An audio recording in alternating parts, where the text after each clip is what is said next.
So welcome to, I think this is lecture number 80. Yes, this is lecture number 80, a special milestone on Mor Nevuchim, on the Guide for the Perplexed. We are in part 2, chapter 33. We're about to begin in this Pines edition. That would be page 363 in the second volume. We had a fascinating chapter, the last chapter that we read together, chapter 32, and I wanted to say a little bit about it before I do chapter 33.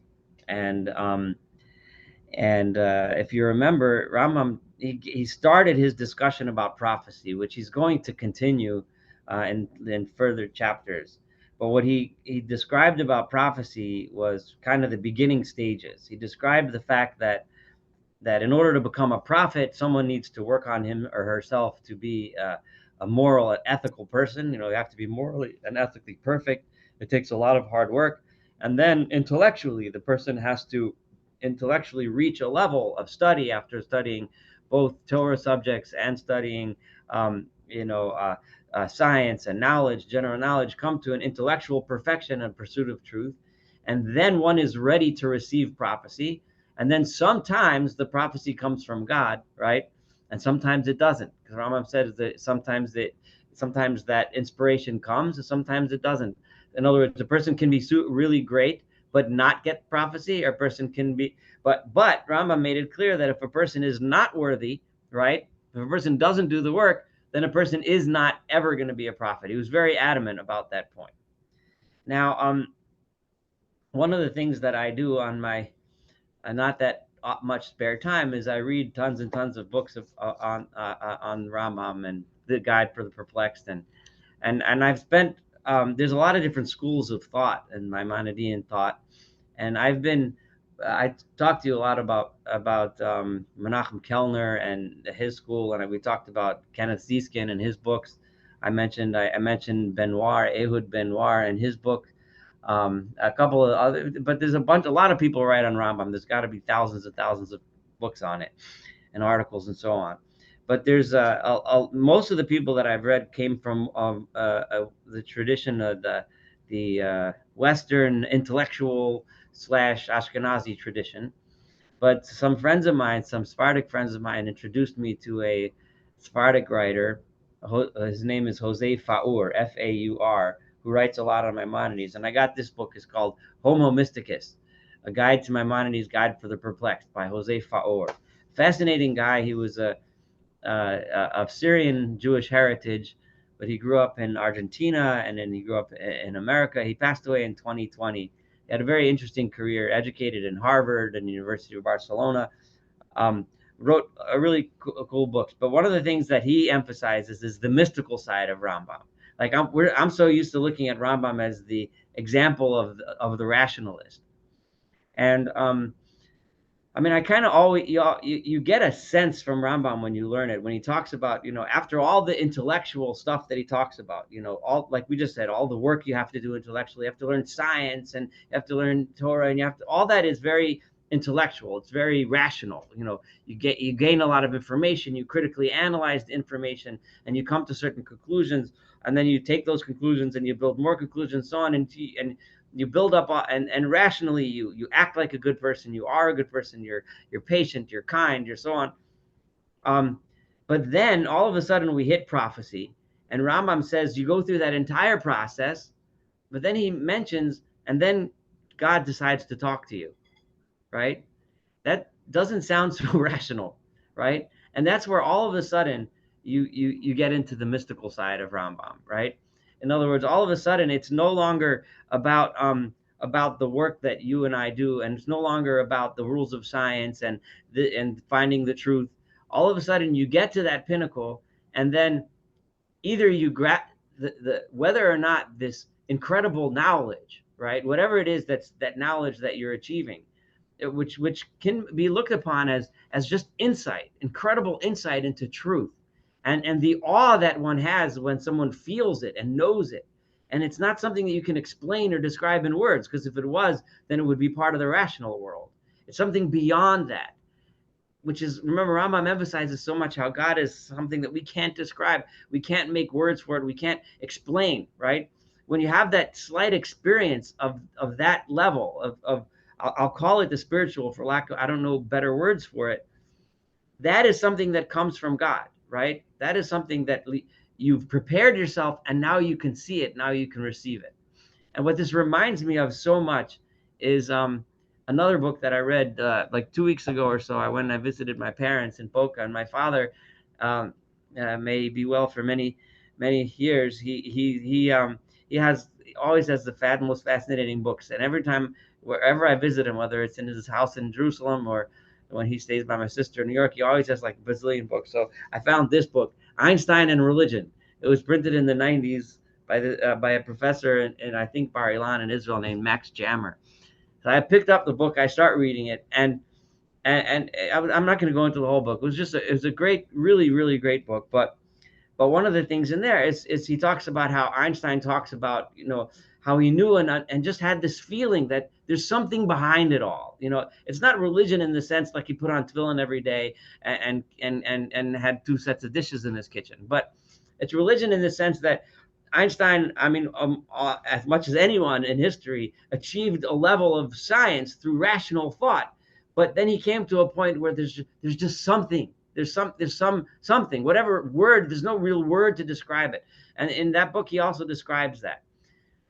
And I wanted to contrast. One of the things that I learned when I read Faur and the book that I mentioned at first was the contrast between the mysticism that I just described to you, the mysticism of the Rambam, which is a mysticism that's founded on the assumption that you and I cannot change what's going on in the upper realms, right? There's a huge disconnect.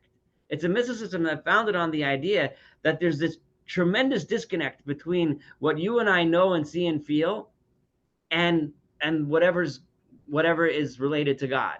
Because anything that's related to God, we can't explain, we can't see, we can't feel, we can't know, we can't describe, nothing. But we get to a level where we may get touched by it. We may just somehow experience it in ways that we can't describe.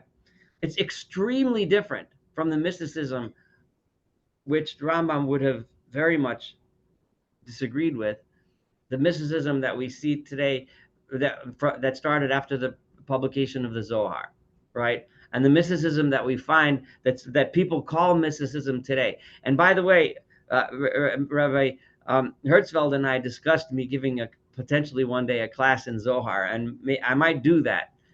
And we'll talk, but it's a completely different world.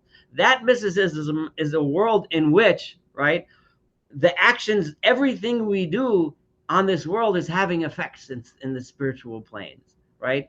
It's a world in which we describe the experiences of God that we have. Everything that we see around us is an experience of spirituality and godliness in some way, shape, or form. And so the contrast between the mysticism of the Rambam and the mysticism of the Zohar, it just kind of just fell together when I was reading Faur and I was contemplating what we studied together last week, right? It's not like the Rambam didn't, the certain concepts are concepts in which they both would agree. The concept of the Ein Sof, how God, there's no end to God's greatness, there's no end. But Rambam wouldn't even agree with that statement so much. He would say, don't say no end to God's greatness, because using greatness is, again, using a human term to describe something. What does great mean? Does it mean big? Does it mean rich? Does it mean strong? Does it mean, right? So the point being is that these two mysticisms they're both mystical in the sense that there's a spiritual aspect that's intangible to us. But the main difference being is that there's according to Rambam, the world we live in is absolutely the world we live in. We don't live in that world, right? We have everything we do, everything we see, everything we describe, every function that we do is very much in this world and very much explainable by the scientific principles of this world. And if we do get to that level, then we all of a sudden get this sense of awe, this sense of reverence, this sense of this powerful emotion, which Rambam describes if you read beginning, I recommend going to Hilchos Yesodei HaTorah and the Mishnah Torah. in the Rambam's, Magnum Opus. Read the first chapter of Yesodei Torah, and that's the foundations of the Torah, is what it's called. And you'll see how he describes this feeling, and he describes this is Ahavas Hashem. This is what it means to love God.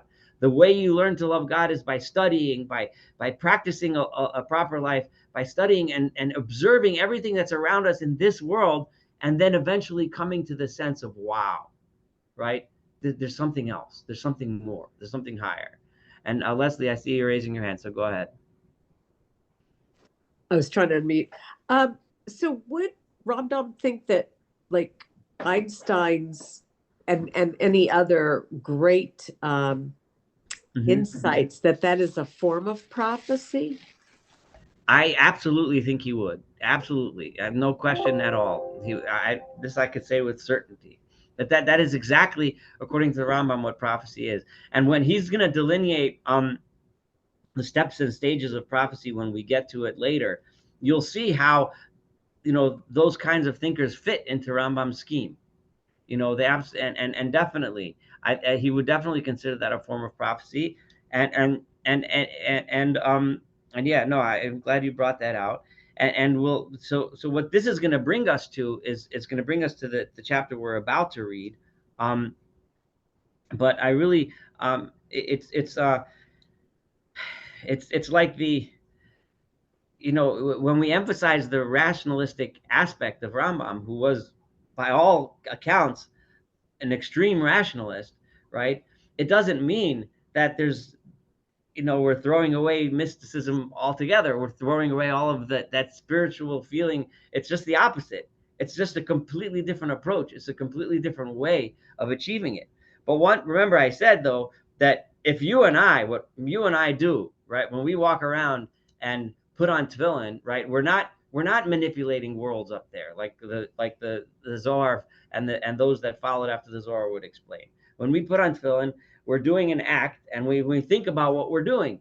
We're binding our hearts to God, so it has an actual physical, psychologically valid explanation for why we're doing it. And if you think about that explanation, it will change you. It will make you into a better person.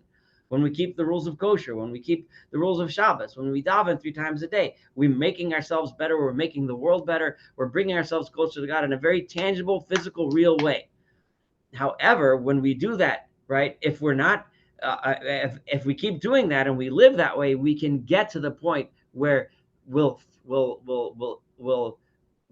cognize, right, that spirituality, if God chooses to give us that knowledge. Now if this is true, then what about Har Sinai? And that's the question Rambam is going to deal with in chapter 33. If this is true, that every Tom, Dick, and Harry, so to speak, every Reuven, Shimon, and Levi, right, can't just snap their fingers and manipulate the upper worlds, then what exactly happened at Har Sinai? How is it that 600,000 men of military age, but that must have meant that, according to most calculations, 3 million, give or take a few, Jewish people stood at the foot of Sinai, right? How exactly is it that they stood at the foot of Sinai and had this, what can only be described as a prophetic revelation of God? So how exactly does that work? Does that contradict? That would seem to be the obvious contradiction to what Rambam just said. And in Rambam's usual way, and is the way with most Rishonim when we read them, they usually anticipate our questions without asking them and jump in and start telling you the answer. So Rambam anticipates that question and starts chapter 33. So here's what he says. And Leslie has her hand up. I'm sorry?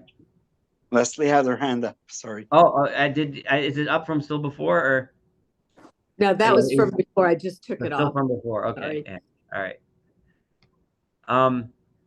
Okay. So it is clear to me, says the Rambam, that at the gathering at Mount Sinai, not everything that reached Moshe also reached all of Israel. So you can already see where he's going, right? Basically, it's not really true that every simple person at Sinai had that same revelation that Moshe did, right? There was a big difference, right? And he already kind of led us into this at the end of the previous chapter. Speech was addressed to Moshe alone. When it says Dibur, the actual speaking was only God to Moshe, because only he was on the level that God would actually speak to him. And remember the model that we said before, a person that perfects himself and achieves that high level, and no one achieved the level as high as Moshe did, right? Can then perceive that the wisdom that God is imparting. Right? Speech was addressed to Moshe alone. For this reason, in the whole Decalogue, in other words, all of the Aseret Dibrot, the second person singular is used, right? And he, peace be upon. In other words, it's always you, right? Not you, plural, you, like all of you guys, right? In English, there is no plural you, which is kind of a flaw in the English language, in my opinion, but it is what it is. He went to the foot of the mountain and communicated to the people what he had heard.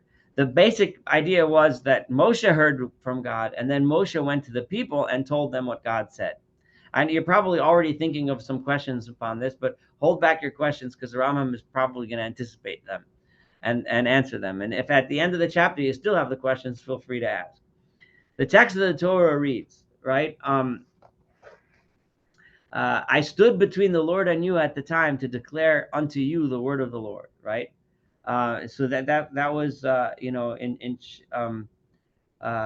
Anochi omed bein Hashem uvenichem ba'isi lahagid lechem es davar Hashem. So it says it very clearly. I stood between you. Right? It also says Moshe daber v'Elokim yanenu b'kol. So it was Moshe that was speaking to the people, and then God spoke, and then Moshe spoke, and so on. It's explicitly said in Mechilta that he repeated to them each and every commandment as he heard it. And again, a text of the Torah reads that the people may hear when I speak with them, and so on. Right? So basically, the ba'avur yishama ha'am b'divrei b'dabri imach, right? So I'm speaking to you. So Moshe, first Rambam brings all of the psukim that support this idea. In a minute, he's going to bring things that seem to contradict it, and he'll explain how it doesn't. But this is a proof that it was he who was spoken to, and that they heard the great voice, but not the articulate speech. What it says the people heard the kolot, they heard the sounds, right? They heard noise, right? They heard voice, but they didn't hear words, okay? It's a crucial difference. It also says, you heard the voice of words, but you saw no figure, only the voice. Kishamachem et hakol, kol dvarim atem shomim utmuna einchem roim zulasi kol, right? You saw a sound which produced words, but all you heard was a sound. These are all verses. That one was from Dvarim chapter Perek Dalet. It does not say you heard the words. So you have to remember, when it talks about God speaking to Moshe, it uses the word dibor, daled vav resh, which refers to words and speech. When it talks about the communication between God and the people, it talks about a kol, which is a voice or a sound, right? There's a big difference between the two. Thus, every time when they're hearing words is mentioned, it is they're hearing the voice that is meant. Moshe being the one who heard words and reported them to them. So basically what this is saying is that they didn't actually perceive this high level of wisdom that only Moshe would have had access to. So that's how he fundamentally knocks out the kasha, the question, right? Now, the issue is, though, but they heard something which was so profound. I don't know if there's a word for it, right? That it was obvious that it was God. Something about the sound that they heard, it was clearly obvious that this was a revelation. And that's it. That's all they had, right? At least the simple folk. There might have been people in between that had, higher levels of hearing, but the ordinary people heard a sound, a call, and that call was enough to convince them of the truth of the moment. And this is the external meaning of the text of the Torah. And most of the dictum of the sages made them. If you look in the Torah and Chazal, almost everything is consistent with what I just said. However, they have also a dictum formulated in several passages of Midrash, and many of these are famous, that seem to indicate otherwise, right? Because especially the one where it says, they heard Anochi and Lo Yelecha. They heard the first command of I am Hashem, right? And they heard the second command, do not have other gods, right? And it says in Chazal, they heard it mipi hagevura, which literally translates to from the mouth of the force. And lahavdil, I'm assuming this is where the what's his name who wrote what's the guy who wrote Star Wars? He calls it the Force, right? I guess that he gets it probably as a translation of hearing mipi hagevura, which is literally translated as the Force. But anyway, they mean that these words reached them just as they reached Moshe Rabbeinu, and that it wasn't Moshe who communicated them to him. So it sounds like Chazal is saying that they heard Anochi and Lo Yecha, the first two, from God, just like Moshe did, right? That's what it sounds like. Now Rambam is going to explain what's special, what's different about those two than everything else, right? For these two principles, I mean the existence of the deity and his being. And I'll be honest with you, I read this a few times, and I'm not 100% sure that I fully understand what he's saying, but I'm going to read it again, and maybe as we're talking about it together, maybe it'll come to me. For those two ideas, the idea of Anochi, which is, according to Rambam and according to most Rishonim, it is the mitzvah of knowing, right, that there is a God, that God exists. And the second one, Lo Yelocha, is the mitzvah of knowing that God is one, meaning you can't have anything else. It's just one, just God, right? Those are knowable by human speculation alone. In other words, it's possible to come to the knowledge of those simply by speculating. You don't need to have Moshe Rabbeinu teach that to you. Remember, Avram Avinu is the classic example that Rambam gave in many places, that nobody came to Avram Avinu and told him about God. Avram Avinu came to that knowledge simply by looking at the world around him. So in other words, the process by which a person perfects himself and is moral and ethical, and then intellectually refines him or herself and comes to knowledge, you will eventually come to the knowledge that God exists and that God is one, right? Now, with regard to everything that can be known by demonstration, so because this is something that you can prove to yourself, you can come to that knowledge on your own, right? This would be an example of Einstein, like you asked about Einstein, right? He came to the knowledge that there is some kind of something that unifies everything, right? Something out there that you just, there's no nothing that we can describe in words, right? That knowledge, right? The status of the prophet and everyone else who knows it are equal. If you come to that knowledge, you can come to it and be a prophet, right? Or you can come to it. Anyone can achieve that level, right? You don't have to be a prophet to achieve that level, right? We all can achieve that and know that. There's no superiority of one over the other, right? There's no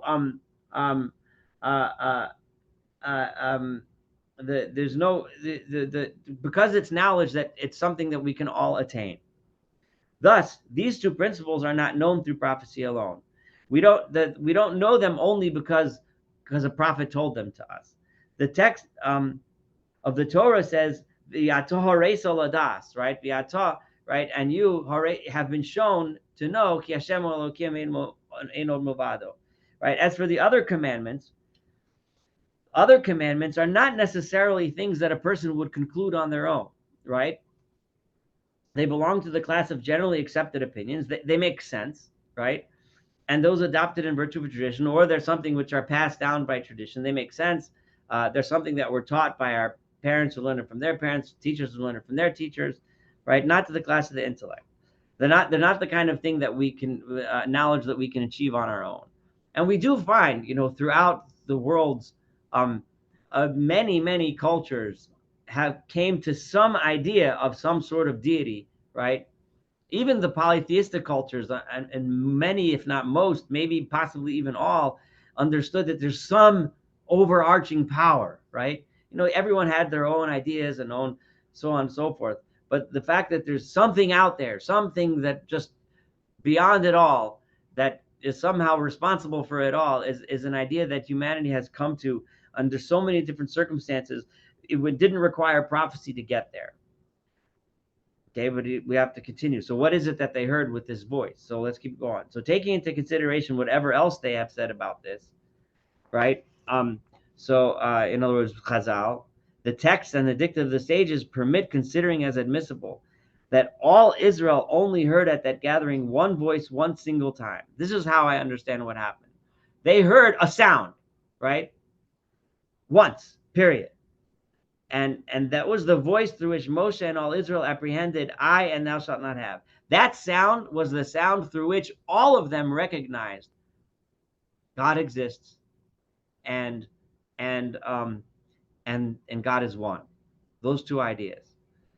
Which commandments Moshe made them hear again when he spoke with his own speech. And then he spoke it out in words with an articulation of the letters that were heard. That flash of inspiration, that flash of knowledge is something that we can all come to, and we all do come to, and all of the people came to it together in this case, it was because of something that they heard at Sinai. Exactly what that was, there's no way we'll ever know. No way we'll ever be able to define unless we can get into a time machine. Right? The sages said this, quoting in support of the assertion that God has spoken once, twice have I heard this, right? I said it once, but you heard twice. In other words, there was only one sound, and in that sound was the wisdom of those two ideas. They made it clear at the beginning of Medrash Chazit, which is a Medrash on Shir HaShirim, that they had not heard another voice coming from him, may he be exalted. Thus, to a text of the Torah, a great voice, he added no more. Just on and on, different other psukim that indicate this. It was after they had heard that first voice that they, as is mentioned, were terrified of the thing and felt a great fear. And that they, as reported, then they said, why should we die? We don't want to hear this anymore. So that voice, whatever it was so incredibly, the experience was so emotionally powerful that the people were frightened by it. I mean, it's hard to say that I can imagine what it is, because I can't imagine what it is, right? Because whatever that experience was a once in a history experience, right? But something was revealed that, on the one hand, revealed to the people the ultimate truth of the existence of God and his unity. At the same time, it was so incredibly frightening and so powerful that they didn't want to hear that sound anymore. So they said, stop. Thereupon he, who was greater than anyone born of man, Moshe, was able to go forward a second time, receive the rest of the commandments, because he was able to encounter that incredibly awesome voice, so to speak, because, for lack of a better word, I was saying voice or sound, right? And then he can hear them descend to the foot of the mountain and hear the commandments in the midst of that great gathering, and then he can speak it over to them. Meanwhile, while this whole time was going, they were seeing all this stuff going on, the fires and voices. In this time, I mean the voices and lightning and thunder and the trumpet. So there's all kinds of stuff going on. But that one sound, that unique sound that we described, only happened once. Afterwards, there's all kinds of spectacles going on, but those spectacles weren't the same thing that brought that knowledge to them. All that you find mentioned about hearing many voices, for the instant other people saw the voices, refer to the voice of the trumpet, the thunderings, and so on. As for the voice of the Lord, the created voice from which the speak of God was understood, they heard it once only, according to what the Torah states and according to what the sages make clear with the passages which I just said. So I'm not going to reprove to you the point that I just made. This was the voice on hearing which their soul went out of them. That's what it meant, that their soul left them, right? Which Chazal talk about. So what does that mean? And it was just, they were so frightened, so scared. They're so existentially threatened that they just couldn't bear that thought, and it was as if their life had left them. Know that with regard to that voice too, even though they did hear that voice, but within that voice, their rank was not equal to Moshe, right? Because Moshe wasn't frightened like him. Moshe was able to go back and hear more, right? They were not capable of hearing more than that one little bit. I shall draw your attention to this secret, right, which I just did, right? And I shall let you know that this is a matter that is transmitted by tradition in the religious community, right? This is something that teachers pass on to their students, and that is known to its men of knowledge. I'm not saying you something that I made up, Rambam says. Something basically I learned from my teachers, who learned from their teachers, and so on. It's something that's in our community. Thus, in all the passages in which you will find the Lord spoke to Moshe, Vayedaber Hashem el Moshe, the Lord spoke. Onkelos always translates umalel, right? Limalel is the Aramaic version of to speak, right? On the other hand, when it talks to when the words of Israel, when the people of Israel talk to Moshe and they say, "Don't let God speak," he translates, "God should not eat malel," right? Also uses that word. We don't want that kind of speech anymore.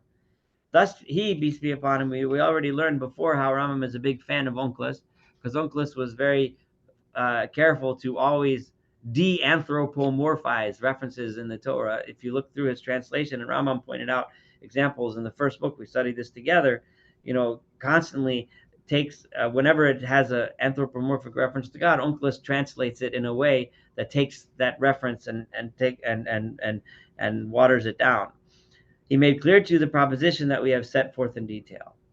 So you know that, as has been made clear, Onkelos received these wondrous and sublime notions, these ideas, right? Onkelos studied from the mouth, and we know that Onkelos was a student of Rabbi Eliezer and Rabbi Yoshua. I just turned the page to 366. who are the sages of Israel par excellence. So this idea goes all the way back to the rabbis of your 1,000 years prior to Rambam, 2,000 years prior to us. Know this and remember it, for it is impossible to expound the gathering at Mount Sinai to a greater extent than they spoke about it. I can't talk about it anymore, right? For it is one of the mysteries of the Torah. So Rambam is really kind of dangling something here for us, to describe. In other words, the bottom line is to describe what that sound was, what it was like, and why that sound brought the people that knowledge. And even calling it a sound is probably not accurate. It's just a word we use because we don't have any other word to describe it. But it was some revelation that made those two fundamental ideas, the existence of God and the oneness of God, immediately apparent and obvious to everyone that heard it. The true reality of the apprehension and its modality are hidden from us, for nothing like it happened before and will not happen later or after. Know this. Okay, so that's Rambam's description of Har Sinai. So I don't know how much that jives with what you guys thought Har Sinai was like before or not.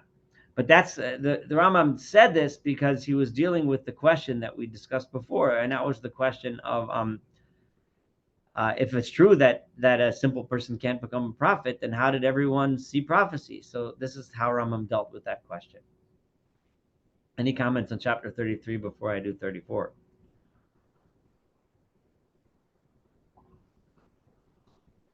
One small question. What makes us think that the communication from God to the people of Israel was through sound vibrations? There's we talked about it earlier. There are many other things in the universe, in the electromagnetic spectrum, that humans don't have the capacity for perceiving. Various kinds of light. Indeed, I understand that the bees have a way of communicating, understanding through a sensory feature, and of course, all the some documentation that what's it called? Mind reading and other things. Right. There is something else out there. So, and so the word even voice may not be the right word to use since God doesn't have lungs.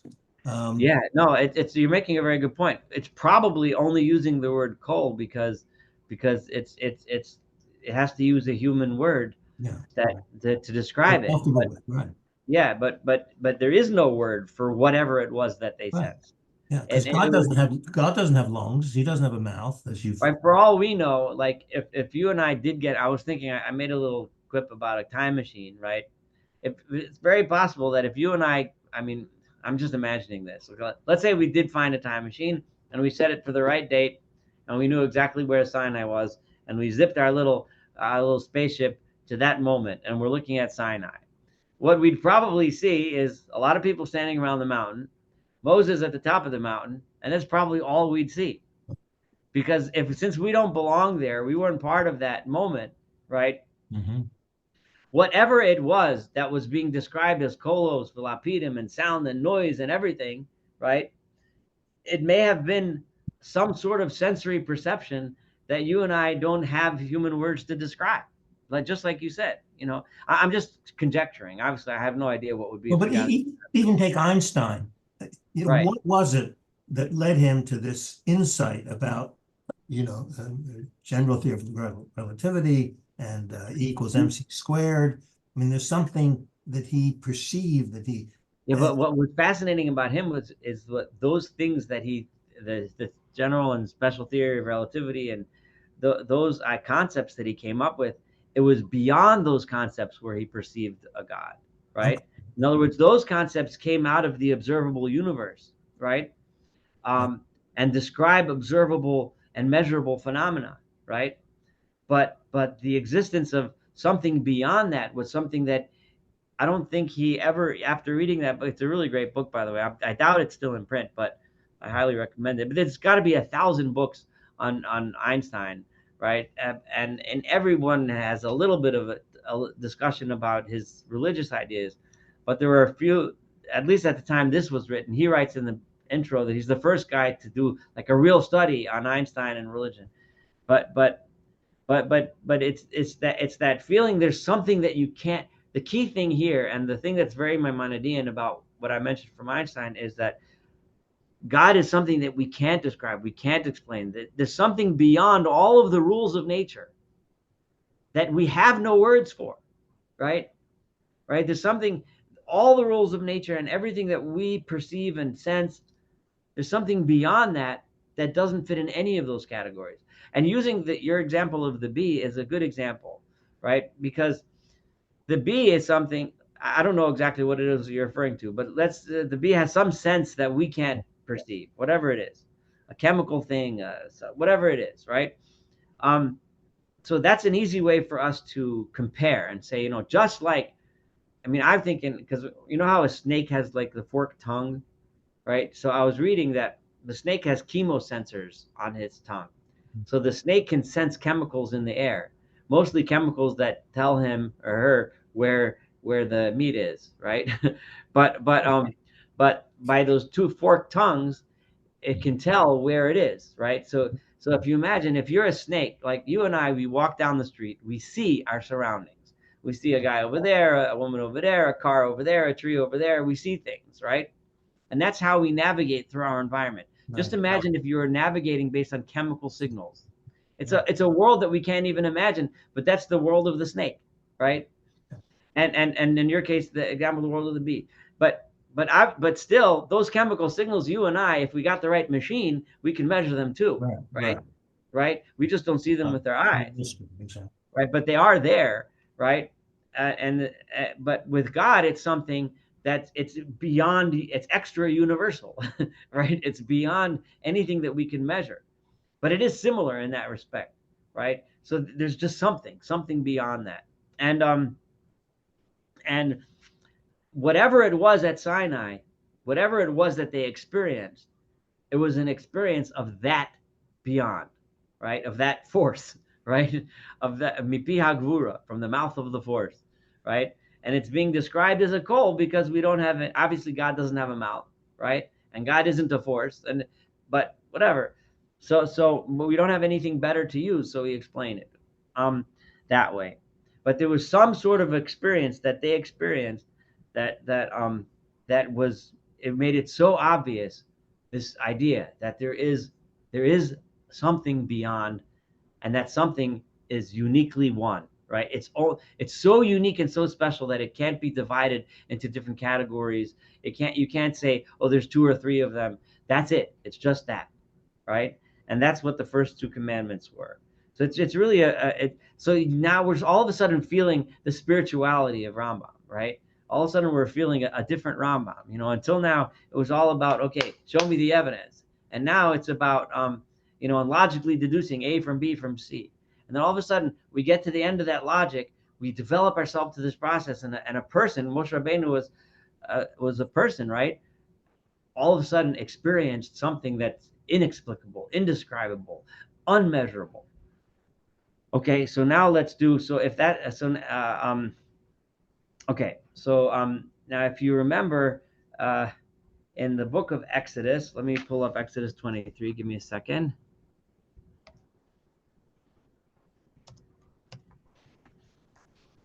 I'm going to read you a little bit from Shemos Perek Chav Gimel, right? And it is verse 20. So this is after the sin of the golden calf and everything, right? So God says, Hinei anochi sholeach malach lefanecha. I am sending a messenger before you, l'shmorcha b'derech, to guard you on the road, u'laviacha el hamokom asher achinosi, and to bring you to the place which I am getting ready for you, and obviously the land of Israel, right? Because God says, I'm not going with you anymore, so I'm sending a messenger. Hishamer mipanav, be careful from him, ushma b'kolo, and listen to his voice. Al tamer bo, do not rebel against him. Ki lo yisol lefishachem kishmi b'kirbo, because he will not carry your sins. In other words, he won't be a very forgiving angel. Kishmi b'kirbo, because my name is in him. Because if you listen to his voice, and you do that which I spoke. Now listen to that hint. and you do that which I say, which can, in simple level, be translated as because I'm telling you to listen to him, right? But it can also mean you need to listen to me, not him. But we'll get to that in a minute. Then I will be then an enemy to your enemies, and I will give and I will make those that make you suffer, I'll make them suffer. Because my messenger or my angel, depending on how you translate it, will go before you, and I'll bring you to the land of the Amori, Chiti, and so on, the people that not currently inhabit the land of Israel. And then he goes on. So now, what does that sound like, right? That sounds like that on a simple level, right? It sounds like God is sending an angel. Listen to the angel, don't listen to me. Now, this is very problematic theologically, according to Rambam, because we're not supposed to listen to anyone else except for God, right? So, so what exactly does this mean? And it's not. It shouldn't seem. What should I say? I'm trying to look for the word. It shouldn't seem. It's not coincidental that this might be a not so hidden attack against Christianity. Like, in other words, the idea that God will send someone down and that someone will tell you what to do and listen to him. That's something that just doesn't fly in Maimonidean philosophy. So so what does it mean? The meaning of the text is the one explained in Deuteronomy, right? Namely that God said to Moshe, I will raise them up a prophet, right? Just like God says, I will make a Navi for them. Navi akim b'kirbucha, right? I will make a Navi among you.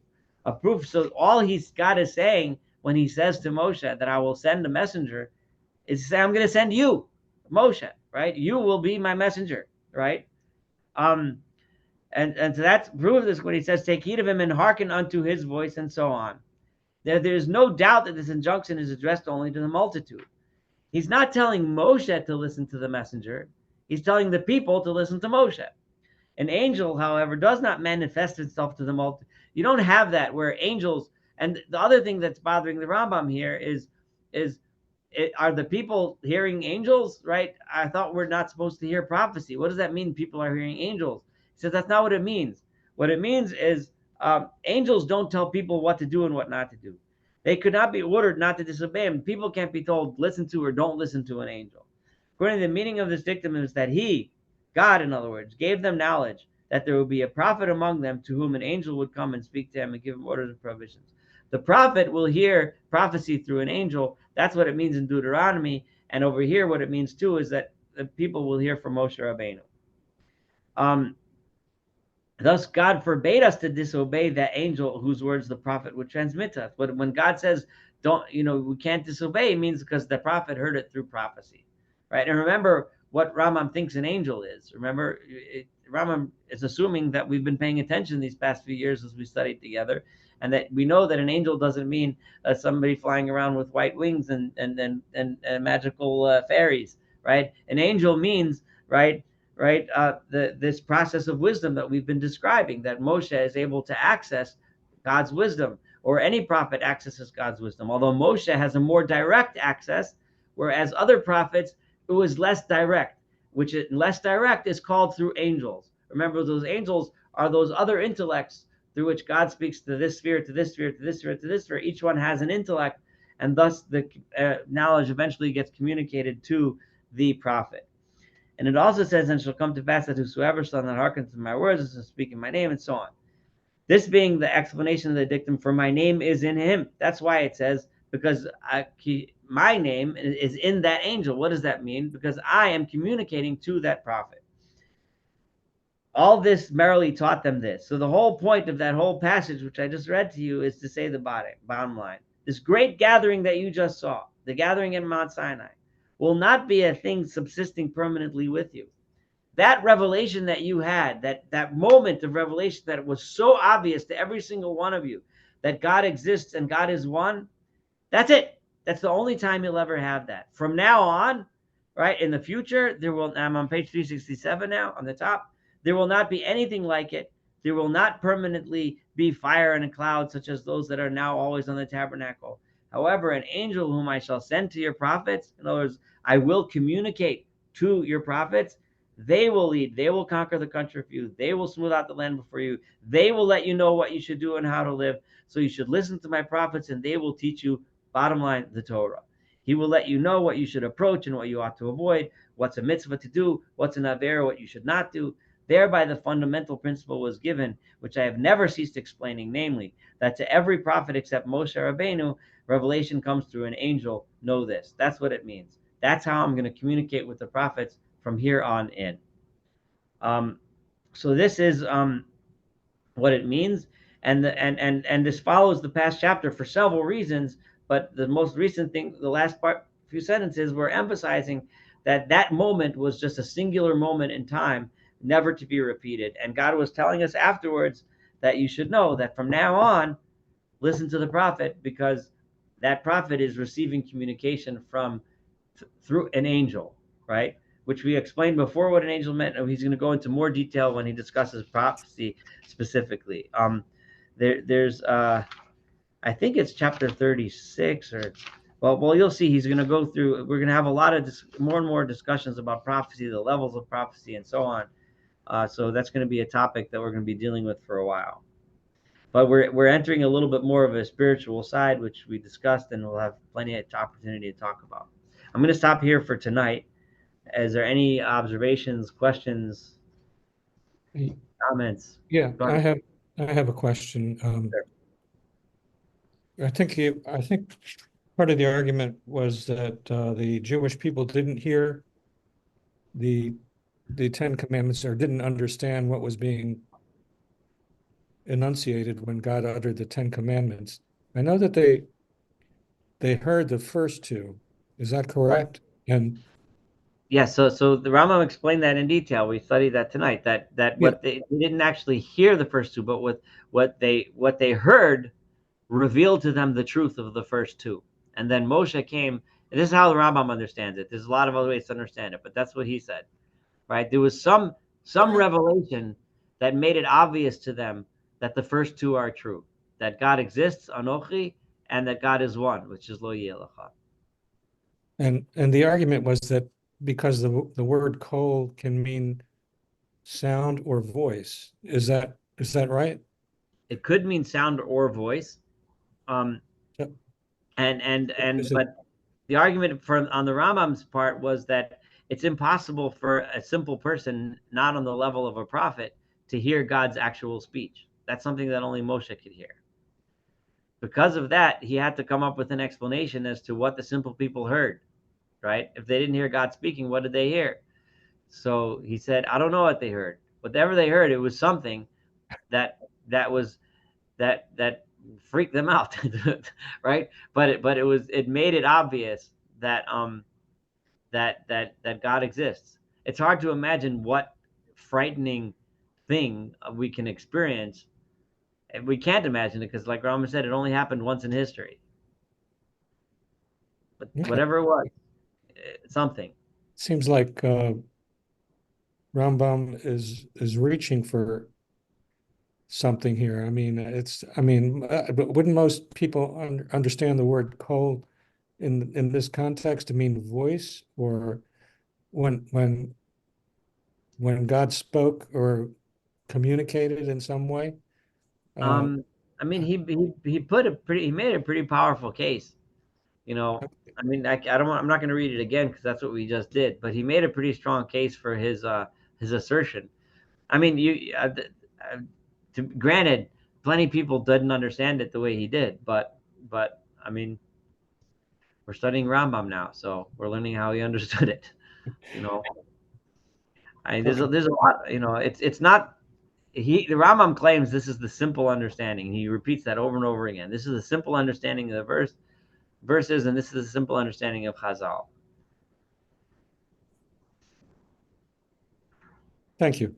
No problem. Yeah, listen again if you want when I put up the recording. But he makes a powerful point. You don't have to agree. I mean, Rambam will be the first person to give you the right to have your own opinion, but that's what he said. Okay. Okay. Yeah. Any other questions, comments? If not, it's hard to believe we just finished lecture 80, but we did. This is the 80th time we're getting together to study this. Yes. Have a wonderful evening. Have a wonderful evening. Thank you. Thank you. You're welcome. Bye.